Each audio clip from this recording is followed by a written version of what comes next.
Whether you're hitting the road or kicking back in the cab, it's time to take a load off with Big Rig Banter. Powered by AllTruckJobs.com, your source for finding the trucking jobs drivers really want. Get ready to shift into gear and let the conversations roll.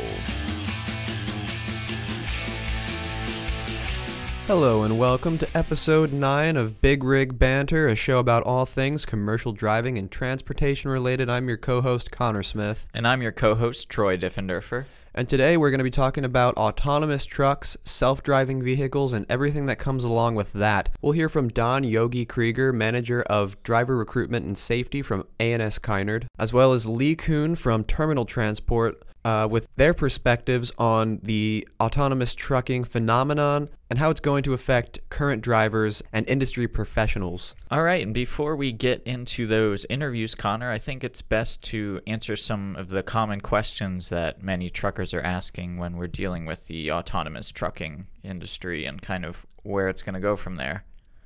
Absolutely, yeah. There's a lot of misconceptions about this. Most people are under the assumption that they're just going to be robotic trucks driving themselves and that they're going to be completely out of a job, when most of the contacts we've spoke to and things that we've read so far kind of illustrate the point that this isn't going to be the case. More so, it's going to be a lengthy transition into adopting this technology, although some of it is already on the roads as we speak. And for just a general overview, it comes down to talking about the different levels of autonomy and how we can start to understand that. Yeah, and stick around. Don and Lee are going to be talking about kind of what those levels are, as well as hopefully you put your mind at ease when it comes to the autonomous movement. Many think that their jobs are in jeopardy, and that might not be the case according to them. So again, we encourage you to listen to those interviews coming up, but why don't we answer some of the common questions that a lot of our listeners have been asking us when it comes to autonomous trucks? Just give us a rundown. What are self-driving vehicles and automated vehicles? So we're going to start going through each of the levels here. This is according to an article found on the Star Tribune. And so starting with level 0, that's when a driver performs all the tasks. That's what we've had up until this point. So that's really nothing new. But level 1, when you start getting into the first level here, that is really to indicate technology that is controlled by the driver but still has some driver assist features. So mostly you're going to be talking about things like cruise control and just sort of, backup cameras and stuff like that. It still requires a majority of human input to function correctly, but it is definitely aimed at improving safety. Yeah, and these are things that are already in place. I mean, we see them in our regular vehicles that we drive today, whether it's a rear view camera or cruise control has been around for quite a while now, or even there's many vehicles out there that will automatically brake if something jumps out. And these are more for your safety and less of trying to take over an industry. And the automatic braking, I think, might actually be getting into level 2, which is the driver must remain engaged, but the vehicle has combined automated functions such as acceleration and steering. So that, again, is what you were just mentioning. It's a computer on board making decisions about the movement of the vehicle and assisting drivers, although you still need to be fully aware of what's going on. It's not that sort of Anchorman 2 situation where you just put cruise control on and everybody sits in the back of the RV. It's you still have to have your hands on the steering wheel and be fully alert. Although the third level is defined as the driver being a necessary part of the equation, but not required to monitor the environment. They have to be ready to take control of the vehicle if something were to go wrong, but otherwise vehicles will be able to pilot themselves and will be able to follow the regular rules of the road. Generally speaking. So that is something that a lot of companies haven't quite perfected yet. I think, as you'll hear later in our interview with Lee, it's something that we're on the verge of, but it hasn't quite been, like I said, perfected and able to be implemented on a wide scale in public, at least. Again, it's all about safety, and it's making sure these technologies can be used without hazard to other drivers. And, it really kind of recalls the story of the Tesla Model S and its mishap with actually running into a tractor-trailer truck while in autopilot mode. The situation there was, I guess, that it didn't see the color of the trailer itself against the color of the sky, and it made a judgment and merged lanes and killed the driver and just caused a massive accident. So, it's situations like those that are really making people weary about this technology, but as you'll hear, we're still a ways off, but we're steadily working toward full autonomy.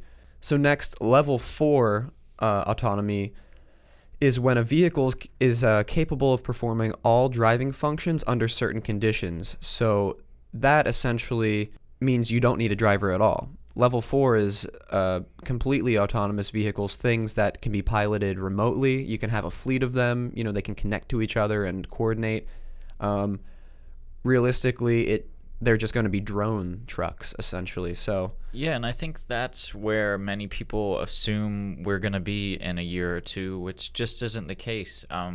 Things are going to remain at levels 0, 1, and 2 for quite some time, and we're going to talk about it in a little, how many trucking companies kind of have this arms race to create these automated vehicles, but it's still going to be decades off. And again, Koon and Don are going to reiterate what we're talking about, which is good, but we hope this really puts your mind at ease that these level 4 and 5 trucks are still kind of pipe dreams, or at least not going to be in effect for some time now. Absolutely. I mean, so yeah, the level 5 trucks themselves are vehicles that can perform these functions under all conditions, whereas a level 4 truck, it may not be the best option if you have hazardous conditions or things that require a little bit more human input. But full level 5 autonomy is, completely intelligent vehicles that can drive through snow, rain, can, view hazards in their way, can make these accurate decisions and keep the public safe. So, you may be wondering, how is all of that possible? Like what technologies are at play that allow these trucks to pull off these incredible feats? The basics, as far as we know at this point, there are radar gauges that can monitor a vehicle's surrounding, LiDAR, which is light detection and ranging sensors. I would assume that's similar to lasers in a certain way. But actually, LiDAR is referring to sensors that map things in 3D. So the truck is actually understanding its environment as a three-dimensional world and not just sort of distances from itself, which is very interesting. You have high-precision cameras, which are positioned all around the truck, which is something we'll kind of mention with the Tesla model truck that's coming out. The early pictures are showing a truck without any rear-view mirrors, so that's hinting at the fact that it's going to be all high-precision camera-based in its ability to monitor its surroundings. And then obviously you have computers that process all of this information, GPS, driving directions, vehicle positioning, road conditions, everything like that you'd need to be aware of to make mechanical decisions with. You'll have electromechanical actuators, basically the connection between the computer itself and the output control, for things like steering, throttling, and braking. And you'll finally have kill buttons, which shut down autonomous functions when needed for a human to take back over, which is something I think we're all kind of weary of. It's got to have that final kill button so that we don't just have this complete takeover and we can't ever shut these things down in a sort of like Terminator scenario. Obviously, it's not going to happen that way, but, you want peace of mind, just build a kill switch into it. That's what I say.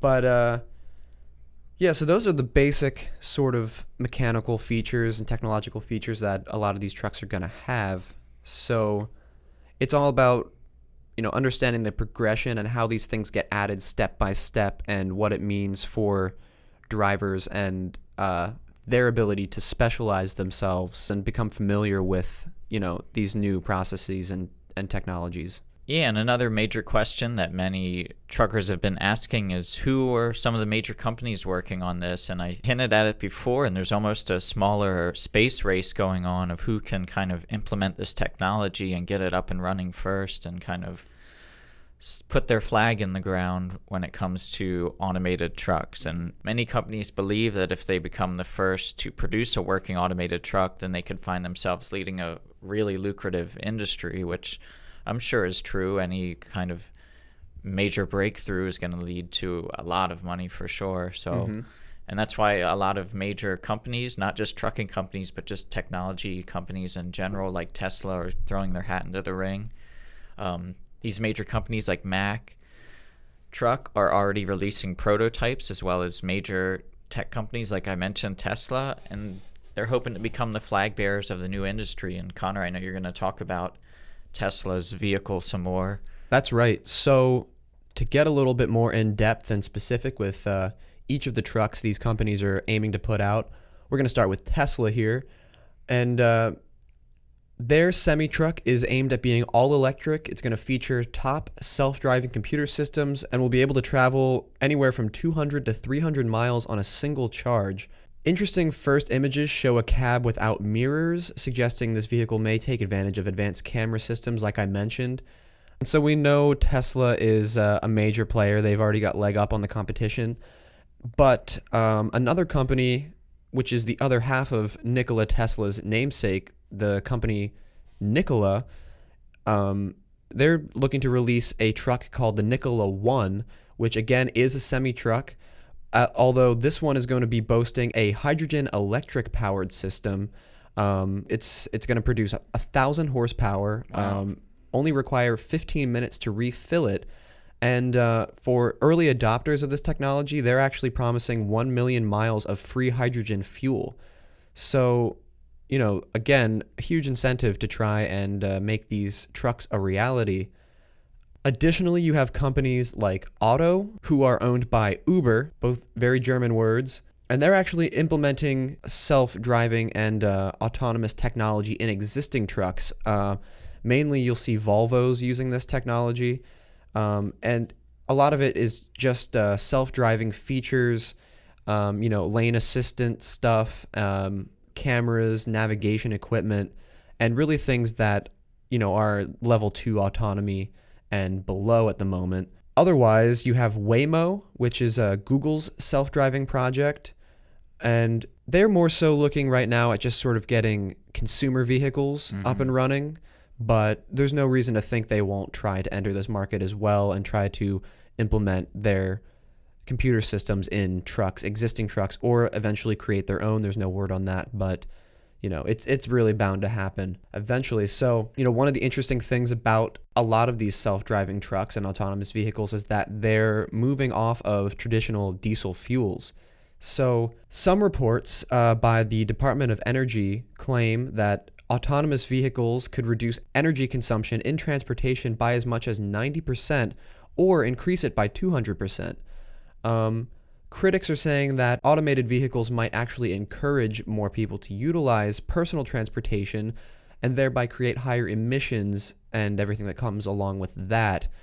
Then again, these types of vehicles will have the ability to plan out the most efficient route, so it could help to save fuel as well. It all really depends on how many people, you know, are able to purchase and utilize this technology in a consumer way, and you know, the power sources that are made available in these vehicles.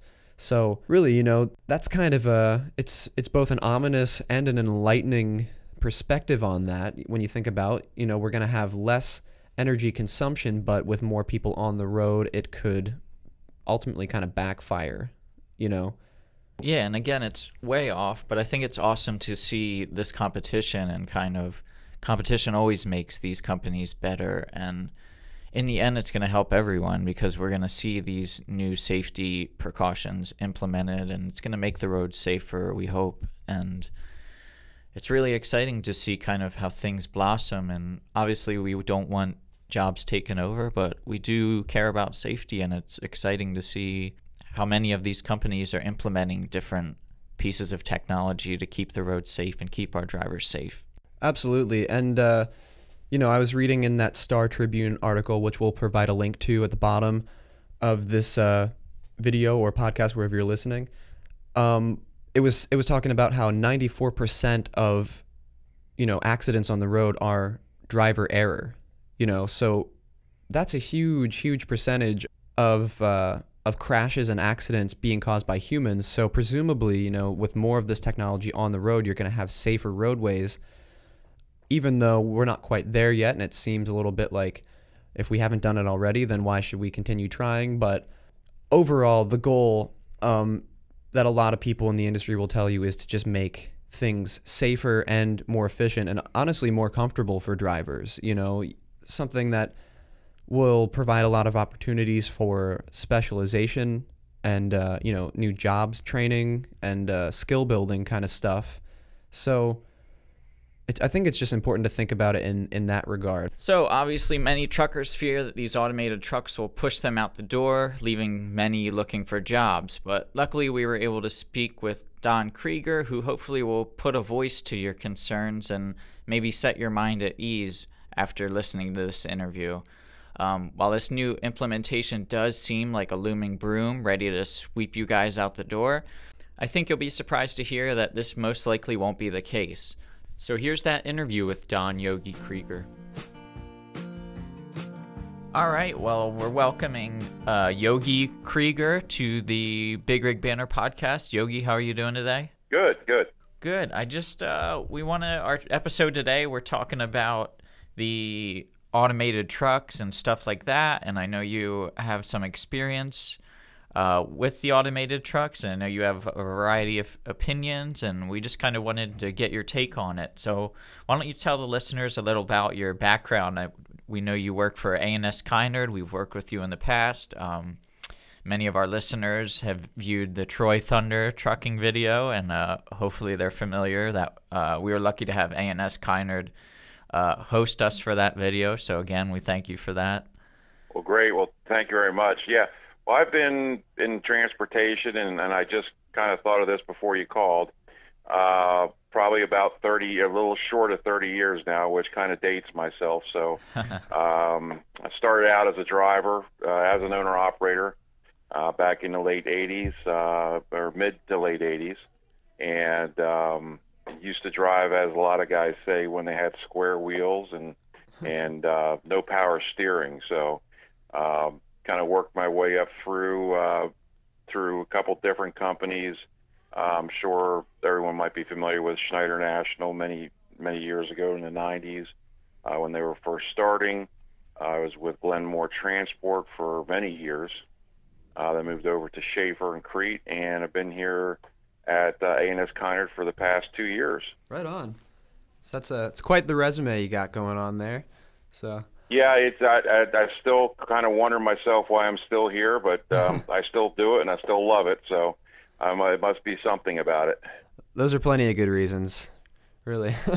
So have you heard any concerns drivers may have about self-driving trucks and automated trucks, and maybe what they could mean for the industry? Yeah, and actually I haven't seen a whole lot as far as on the driver's side, because I really think it's still in its infancy stage. A couple of reasons is, they do have the cars, but now you're dealing with an articulating vehicle that bends in the middle. And also, too, it's just that right now I don't think our country's infrastructure can handle it. I know they've been doing some more studies over in Europe. I haven't heard any of, as far as our drivers or drivers that I talk to on a daily basis, mention much about it other than probably joking about it. I think it's something that we probably will see way in the future, if we see it at all. I certainly have my own opinions about that. It's just I think without having somebody at the control, controlling that size of a vehicle, you are definitely putting the public in jeopardy. A perfect example, I would say, would be the new planes coming out with the airlines saying they're pretty much completely automated, but they still have a pilot. So I don't think it's going to ever have the jeopardy of the drivers losing jobs. It's just the jobs will change as times have over the past several years, especially.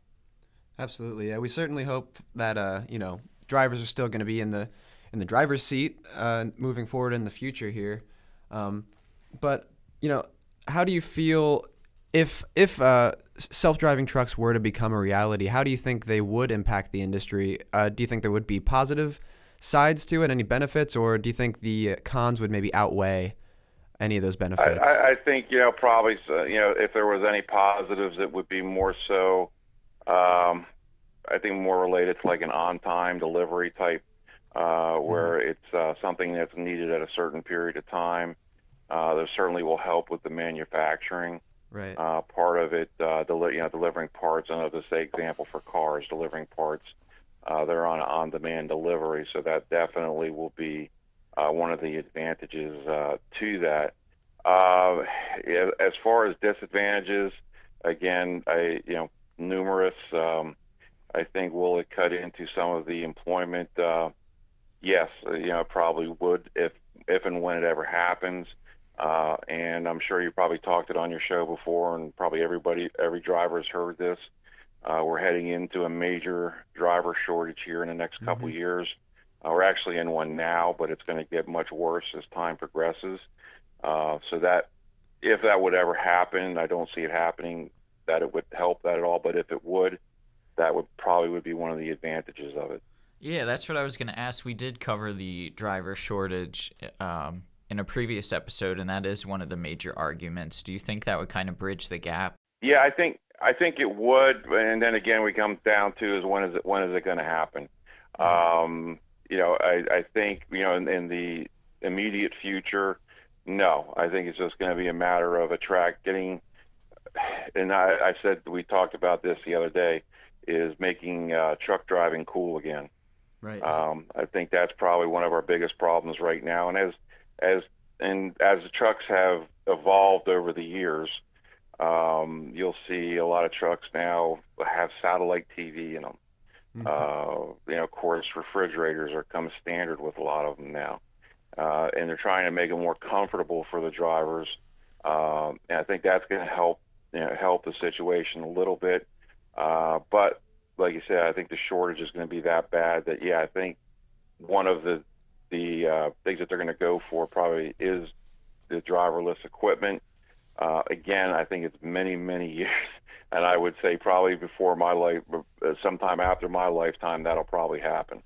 So how do you I know you're skeptical about this kind of driverless future being on the horizon, but I'm sure there are truckers out there that are pretty nervous about the kind of scenario that these driverless trucks are taking over their jobs. So how do you kind of reassure these drivers, whether it's your own drivers or any future drivers that are kind of looking over their shoulder and expecting these autonomous trucks to kind of sweep them out the door?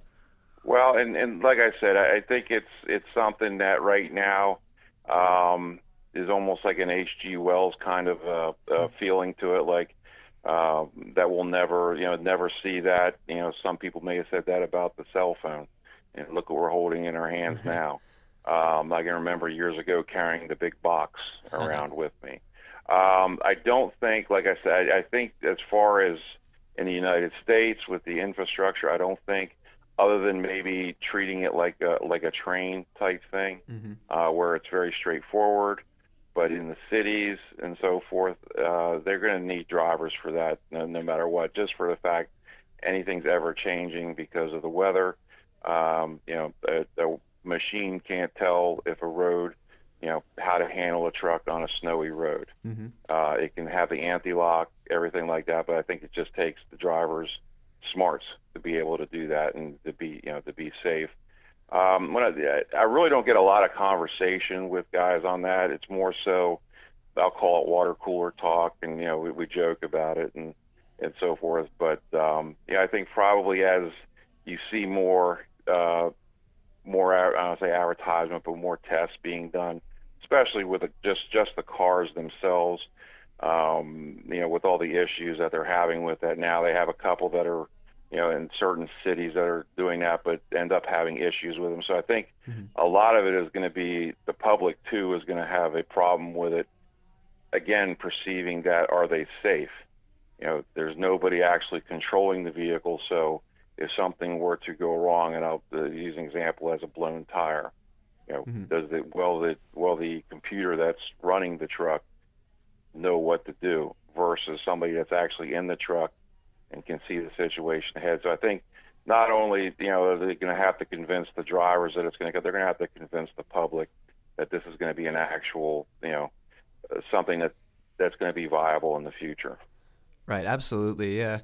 I don't know if you saw, there was a video posted somewhere, and it was kind of like a staged event where they put a driver in a chair, but they covered him up so that people couldn't see if he was in the truck himself, and there were people kind of freaking out about it, even though there was still a guy controlling it. So that's a really good point, the public's not ready for it, maybe even more so than the industry isn't ready for it. So it's a good comment to make. And it's gonna, and like I said, it's you see all the tests. Like I said, I've seen some and read some articles in Europe. I don't know if they're really doing any testing here in the United States. Other than maybe some small stuff. Mm-hmm. But I think they got to get to the point where the trucks are more attractive. And again, it comes down to that cool factor. We're going to have to start attracting the younger folks to start climbing into trucks because that's most of the guys you're seeing now out there driving are in their 50s and 60s, and they're not going to be able to drive forever. Mm-hmm. And so we have to do something, and with technology, and I'm going to age myself, with the kids now, they love technology. So as the trucks get more technology in them, that may attract them. And if they can, do something on that level at least, with onboard navigation and again onboard entertainment, for the guys that are over the road that stop in truck stops or wherever. That's always, when I, many years ago when I drove, I was all excited when I had a little black and white 13-inch TV in my truck. Yeah. You couldn't, nowadays there's no way that would happen. So yeah, it definitely sounds like it's about kind of striking that balance between new technology and, older drivers, really. So do you think if given the chance, ANS Kynard would ever consider implementing any of this self-driving technology, or is it too early to say yet? I think it's too early to say, and in our level, as far as what we do, we're more of a regional carrier and a local carrier, so we're into a lot of the local cities. I'll say like Baltimore, Harrisburg, Philadelphia, New York. So again, I think that would be something way too complicated for something like that, because it still takes a driver to figure out how to get into downtown Philly. Right. Which, if you talk to a lot of drivers, Philadelphia was never made for trucks. So that's something that they would have to consider also. But like I said, I think it's too far in the future to really even say when that would happen. As time goes, when it first started with the electronic logs, well, a lot of companies said that we're not going to go to that. Well, coming up in December, they're not going to have a choice. All right. So yeah, that's all the questions we have for you today. Is there anything you'd like to tell our listeners about ANS Kynard and your company in general? Just that we're actually based out of here, York, Pennsylvania. We do we have a lot of dedicated opportunities, a lot of local opportunities within the York, Baltimore, Harrisburg, Philadelphia area. And then also outlying areas too in Columbus, Ohio, up in Syracuse, New York, and down in Richmond, Virginia. So, but again, we're one of the companies that really our local guy. We have 75% of our guys are local. The other 25% are regional of some type, and our regional guys normally are almost treated like local drivers because they're back every other day or every third day. So, if you ever are interested, please give us a call. We'd love to hear from you. All right. Well, thank you. I appreciate that, Yogi, and you're always welcome on the show anytime. Okay, great, Troy. Well, I do appreciate it, and I can tell you the video you did here a couple months ago, we still get hits on that. Awesome. And it caused a lot of entertainment around here. I will tell you that. Awesome. Well, we appreciate it. And again, that's Yogi Krieger from ANS Kynard. Yogi, thanks for coming on the show. All right. Take care, guys.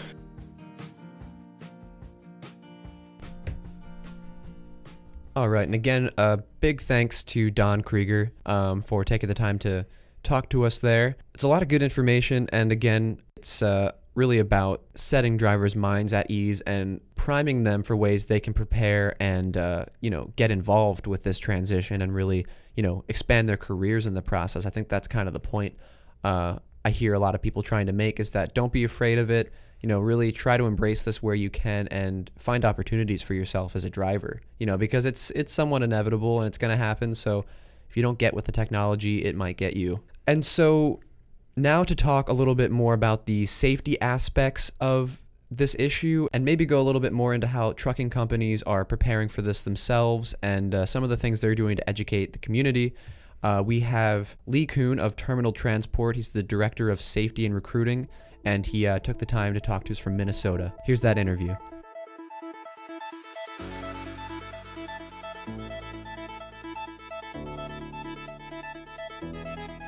Okay, so we're here with Koon, Director of Safety and Recruiting at Terminal Transport. Lee, thanks so much for coming on the show and joining us back on Big Rig Banter. Thank you. It was a pleasure. So to start here, could you tell listeners a little bit about your background with Terminal Transport and how you got involved in the autonomous trucking issue? One of the things that has happened to me in the industry is I've been in it for a long time in one capacity or another. I'm currently in a safety management position. I also take care of all of the recruiting. I also take care of all of the truck repairs and so on and so forth. And the point is that a lot of the drivers were coming to me going, look, is my job going to be eliminated because of this autonomous truck information that they were hearing via the internet or on the radio or whatever else? And so I made it a point to get involved and try to figure out what was actually going on in that industry and how close that we were.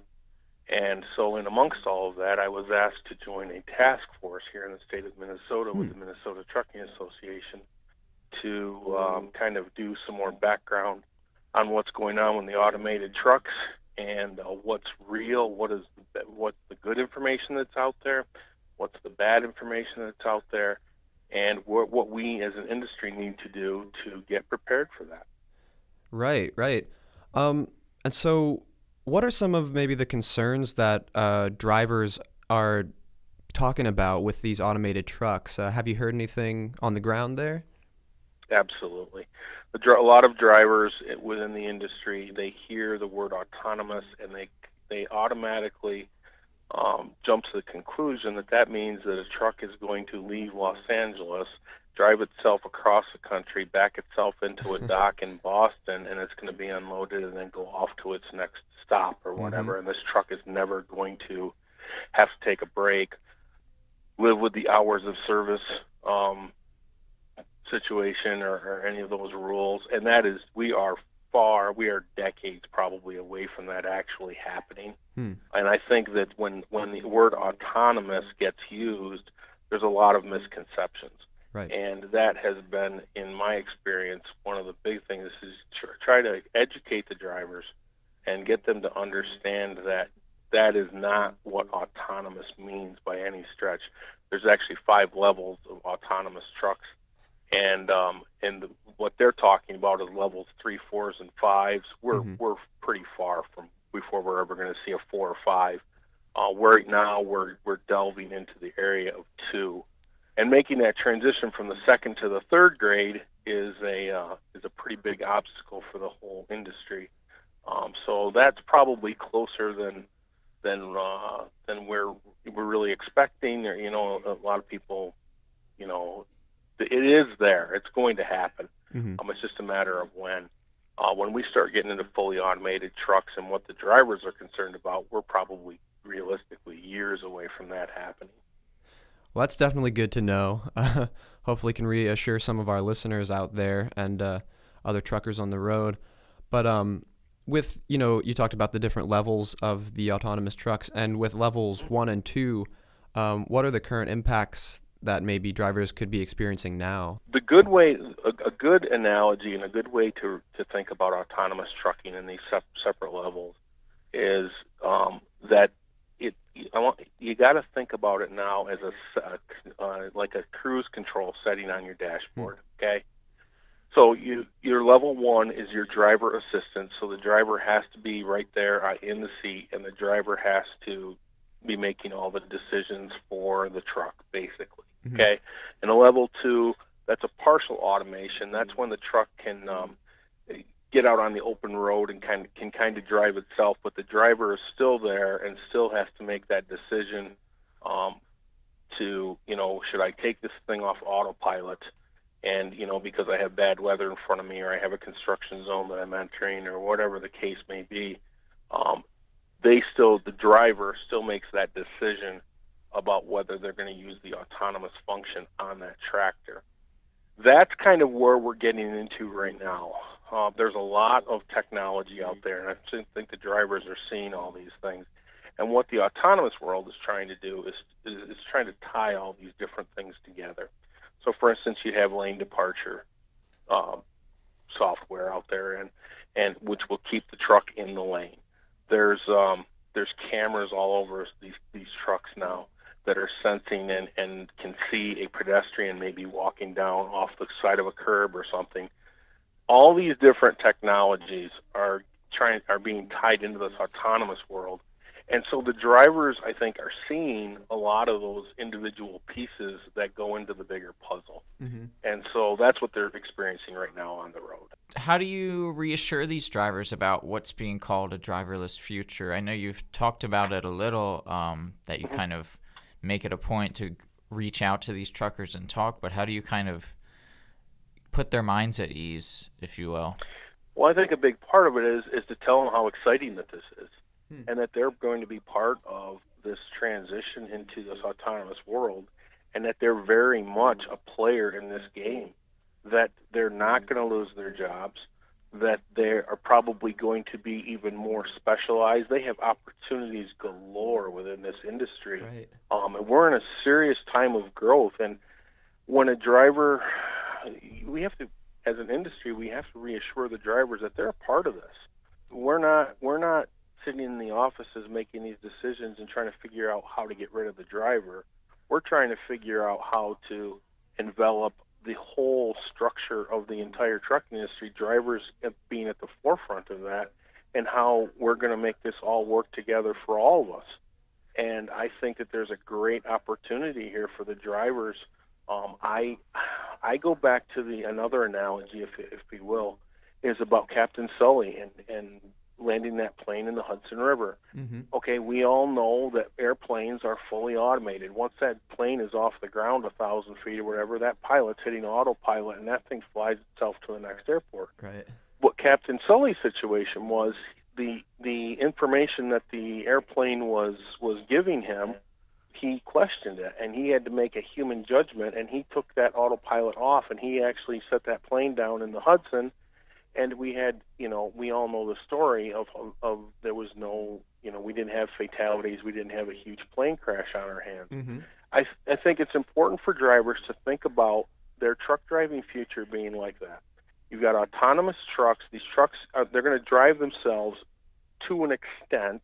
I want to qualify that. But they are going to be very technical. They're going to be still monitoring a lot of systems in their trucks. They're going to have to become a little tech savvy about what's going on and how to monitor the different systems within the trucks. And they're still going to have to get out there and make sure that truck is pre-tripped and post-tripped, making sure that these things are in order and all these systems are working correctly. And they are still going to be the captain of their ship. And I think that that's really important when we're trying to get the drivers to understand that there is a great future for them in this industry if they latch onto that technology, and there's a place for them. And so do you think you'll ever utilize any forms of self-driving or autonomous technology, or are you using it in your fleet currently, or what's the status on that? The situation for me personally is that we do have some of the things, these functions. So we have lane departure in some of our trucks. We have some of these different systems, and I'm not going to go into them. There's a long list of them, but we have bits and pieces of these complete systems. When you get into autonomous, all like I was explaining before, that all gets tied together in the autonomous world. And I think that it's been. I think that the when all that is tied together, it works a lot more efficiently. But right now, we're not at a place where all that's getting tied together and working. We're not all pulling from the same end of the rope, I guess. We have these separate systems. We have lane departure. We have, and I keep going back to that one as an example because most drivers know what that is. And that's a standalone system right now today. But it's a matter of trying to tie all those things together and making it easier for the driver and more efficient and less stressful for them driving down the road. And that's really what it's all about. It's about driver comfort. Absolutely, yeah. And so just to kind of wrap things up here, would you be able to tell us a little bit more about the Minnesota Task Force for Automated Trucks and maybe some of the outreach and any events you guys have coming up? Sure. Here's what we have. What we've kind of done is we have a lot of owners and different people within the industry with years and years of experience and a lot of different backgrounds that have come together as a task force.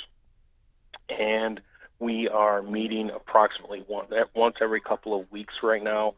We've been in an information gathering crusade of sorts, where we're trying to learn from the manufacturers and things about what technology is out there. What's really going on within this industry? Because one of the big mistakes that I personally have seen is that when the drivers hear about autonomous cars, they just assume that that's the same thing coming with autonomous trucks, and those are two very different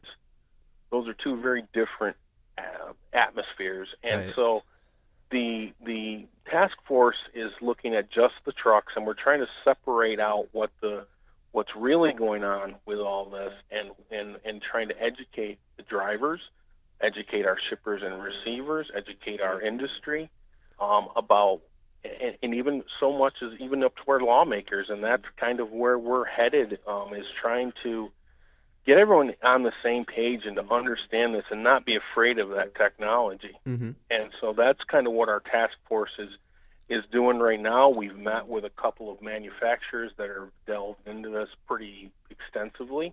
I was very impressed with both Daimler and there's a couple other ones, but they were talking a lot about the safety, and the safety is the forefront of this whole technology. And if it can't be done safely, we can't proceed with it, and that our public roads are not a place to use as a lab. But that they are really committed to making sure that this can be done safely. And I was very impressed with what some of the manufacturers are able to accomplish, and that they understand that has to be such a big part of that part of the industry. That is part of this whole autonomous truck thing. If it can't be done safely, then it's not worth doing at all. So, Absolutely. That's very much what we've learned so far as a task force. We've got some other things that we still want to get into, some more information gathering.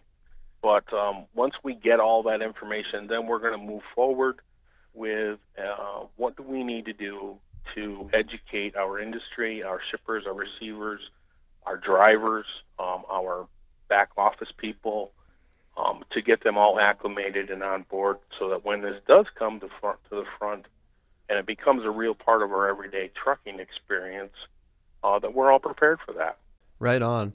Well, Lee, thank you so much for taking the time to talk to us. Again, we always gain a lot from these interviews, so we'll definitely keep tabs on this issue moving forward here, and it's really good to know that, these robotic trucks and autonomous things are not going to put drivers out of work and can hopefully help them thrive. Very exciting time to be in our industry, that's for sure. And again, thanks to Lee there for giving us all that great information and insight. Hope you guys gained a lot out of that interview. Again, trying to put your minds at ease, but also prepare you for this future. And, if Lee's voice sounded familiar there, that's because he's from our previous episode on the driver shortage, which you can go check out. And really, that kind of brings us around to talk about that topic in another way. People think, again, that these autonomous trucks are going to be taking jobs, whereas it might be the opposite case. Becoming more specialized in the industry might provide more opportunities for drivers to make higher wages if they're specialized in operating these trucks. Yeah, and they think these trucks could almost fill the gap of the driver shortage to just help the whole industry run smoothly. And when the whole industry runs smoothly, that benefits all truckers. Yeah, it may have an effect on curbing some of the current issues and struggles with, having fewer drivers who are qualified. If these new opportunities arise to really, take advantage of this technology, that could be an easy way for a lot of people, first of all, to be entering the driving industry, and also for older drivers and people who've been in the industry for a while to up their skills and kind of, hopefully make more money. So, it's a trade-off, but you got to bend with technology. It's not going to stop anytime soon. So really our message, I guess, is don't be afraid and try to take advantage of this and make as much money as you can in the process. Speaking of which, if you need to find driving jobs now, you can always check out our site, AllTruckJobs.com. We have lots of jobs that are ready to go. You can just, click there by your driver type, location, and that's our daily plug for that. But anyway, I think we're going to start to switch gears a little bit here and talk about maybe some recent news topics. Troy, what do you have for us first? Yeah, Connor, in our first news topic, I'm going to talk about a road rage incident that went down last week in Kansas City, Missouri. Unfortunately, numerous media reports say a driver who's not been identified was cut by flying glass after several shots were fired by the driver of a gold GMC pickup truck. We don't really know the full details of what happened during the incident, what caused this road rage incident, but essentially a driver in a gold pickup truck shot at a trucker that was on the road. And this kind of just reiterates that obviously how you interact with people on the road is important. I know you truckers kind of have the upper hand when it comes to these large vehicles, but it's still very dangerous when it comes to road rage incidents, and you really never know who is driving beside you or who's kind of with you on the road there. So that's always important, not to aggravate these incidents and kind of up the intensity, because it can turn deadly. There's been many cases, even another incident in North Carolina that a motorist blasted them with pepper spray during a highway encounter, and that was earlier in October. So, Connor, I know you were looking at the economic side of the driver shortage, and the Wall Street Journal actually had a article that we posted, and it got a lot of buzz on our AllTruckJobs Facebook page when we posted it. Absolutely, and that article is entitled "Shortage of Drivers May Weigh on Earnings of Trucking Companies." This article talks about how the freight market has picked up as manufacturing activity expands and retailers restock inventories in advance of the holiday season, which is quickly approaching. For-hire truck tonnage jumped 8.2% in August compared with the same time in 2016, according to seasonally adjusted figures from the American Trucking Associations. Meanwhile, trucking capacity has tightened after a long stretch when too many big rigs were competing for cargo. Hurricane relief efforts in Texas and Florida have exacerbated the crunch, diverting trucks from many regions and sending prices soaring on the spot market. According to Stevens Incorporated, analyst Brad Delco says, "You'll hear a lot about the driver shortage, empty trucks, and declining fleet count during the third quarter earnings," though he says, "The trucks that had drivers in the seats, I'm not sure they were as busy as they could be." So, it seems just kind of like a little industry hiccup here with all of our current events and things. But, the driver shortage is still alive and well, and it's something that we're actively trying to talk about on our show and help solve with AllTruckJobs.com.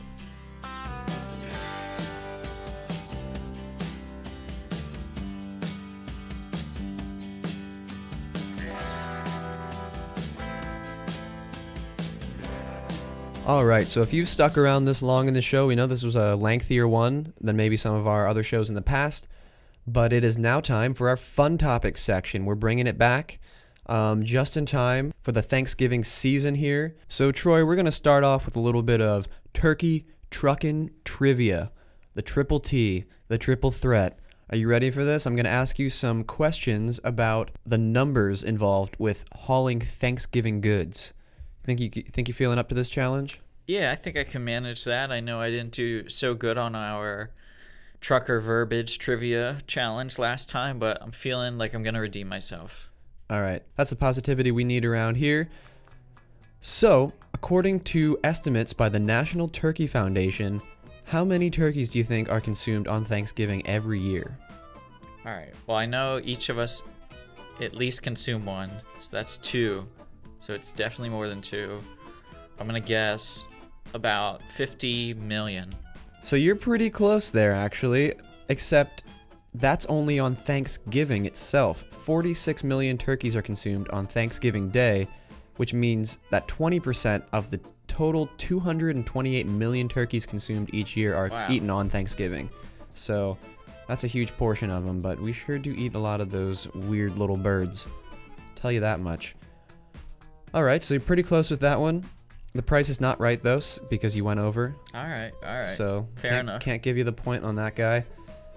Next, the American Farm Bureau Federation calculates that the average Thanksgiving meal costs how much for a family of 10? Wow, a family of 10? I do not have that big of a family. It's usually just 4 of us. But I'm going to guess it costs about $220. Again, the price is not right. It only costs the average family $50 to feed 10 people. That's $5 per head. You know, I guess it's because you're, buying a lot of these foods in, larger quantities, so it might be in bulk. Yeah, so, that includes the standard meal most people eat. It's turkey, stuffing, rolls, sweet potatoes, green peas, fresh cranberries, carrots, and celery, pumpkin pie with whipped cream. I'm getting excited here.